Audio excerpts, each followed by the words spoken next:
प्यारे बच्चों, कल के वीडियो में हमने कक्षा तृतीय पर्यावरण अध्ययन के अंतर्गत स्वच्छता के महत्व को जाना और समझा था। आज उसी कड़ी को आगे बढ़ाते हुए हम आगे का पाठ पढ़ेंगे। घर की सफाई। स्वस्थ रहने के लिए शरीर की सफाई के साथ साथ आसपास का परिवेश भी स्वच्छ होना चाहिए। यानी जिस तरीके से हम रोज़ नहाकर और अपने शरीर को साफ रखते हैं, उसी प्रकार हमारे आसपास का परिवेश भी हमें रोज़ साफ करना चाहिए। हम अधिकतर समय अपने घर व विद्यालय में रहते हैं, अतः हमें अपना घर, पड़ोस व विद्यालय को साफ रखने चाहिए। घर की सफाई के साथ साथ हमें सार्वजनिक स्थानों जैसे विद्यालय, अस्पताल, बस स्टैंड, रेलवे स्टेशन आदि जगहों पर भी सफाई रखनी चाहिए व कचरे को सदैव कूड़ेदान में ही डालना चाहिए। सार्वजनिक जगह यानी ऐसी जगह जहाँ पर जाने को सभी को इजाज़त होती है। तो ऐसी जगह कौन कौन सी, जैसे विद्यालय है, अस्पताल है, बस स्टैंड है, रेलवे स्टेशन है। यहाँ पर हर प्रकार के धर्म और जाति के लोग जा सकते हैं। तो ऐसी सार्वजनिक जगहों पर हमें हमेशा सफाई रखनी चाहिए और कचरे को हमेशा कूड़ेदान में ही डालना चाहिए। अब देखिए, जैसे ये सार्वजनिक पार्क है यानी बगीचा, तो बगीचे में देखिए ये बच्चा कचरे को कूड़ेदान में डाल रहा है और ये सफाई कर्मी यहाँ बगीचे की सफाई कर रहा है। तो हमें भी इन आदतों को विकसित करना चाहिए।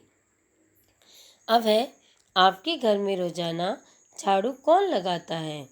तो आपको तो पता है, हमारे घर में मम्मी होंगी, चाची होंगी, बड़ी बहन होगी, तो वो हमारे घर में झाड़ू लगाते हैं। किस त्योहार पर आपके पूरे घर की सफाई होती है? तो हमें पता है, दिवाली पर, दीपावली आने पर और होली पर हमारे पूरे घर की सफाई होती है। आपका घर साफ रहे, इसके लिए आप घर में क्या क्या मदद करते हैं? तो क्या क्या मदद करते हैं आप घर में?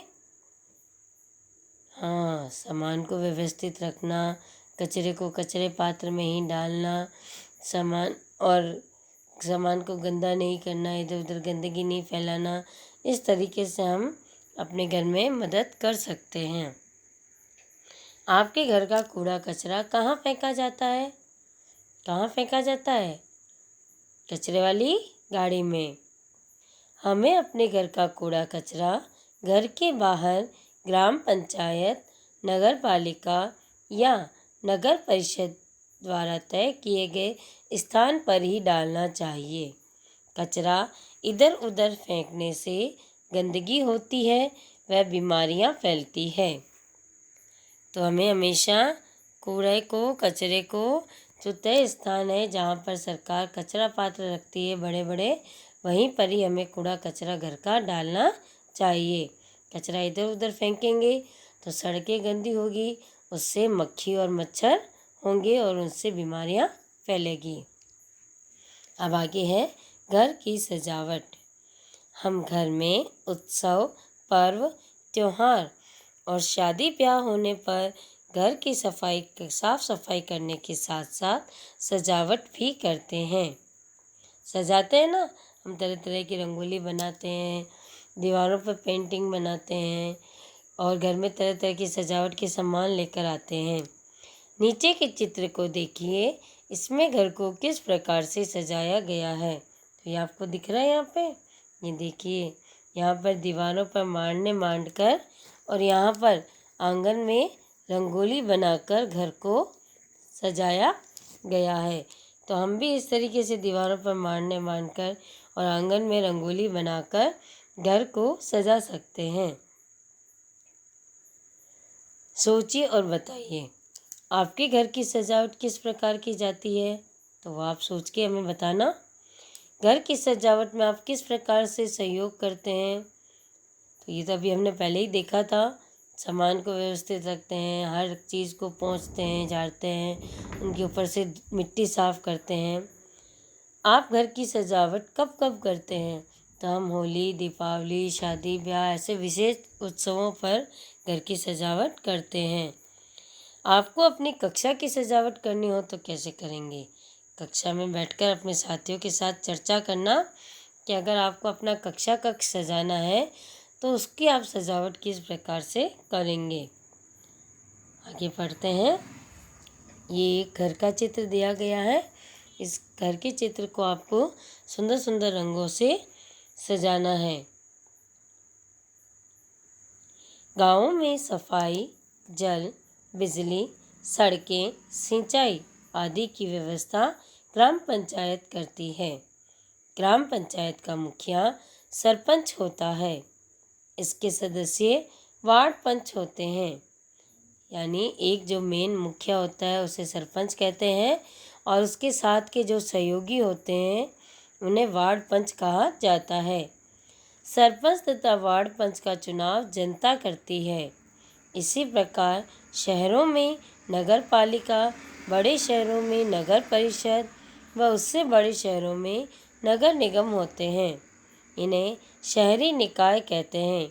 गाँवों में ग्राम पंचायत और बड़े शहरों में नगर पालिका, ज़्यादा बड़े शहर हो वहाँ पे नगर परिषद और उससे बड़े शहर हो तो नगर निगम होते हैं। उनके प्रतिनिधियों का चुनाव जनता करती है जिन्हें पार्षद कहते हैं।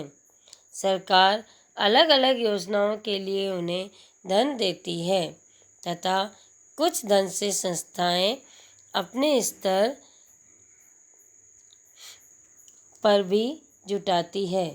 इनसे हमारे गांव व शहरों का विकास होता है। तब आपको अपने मोहल्ले के वार्ड पंच व पार्षद का नाम बताना है।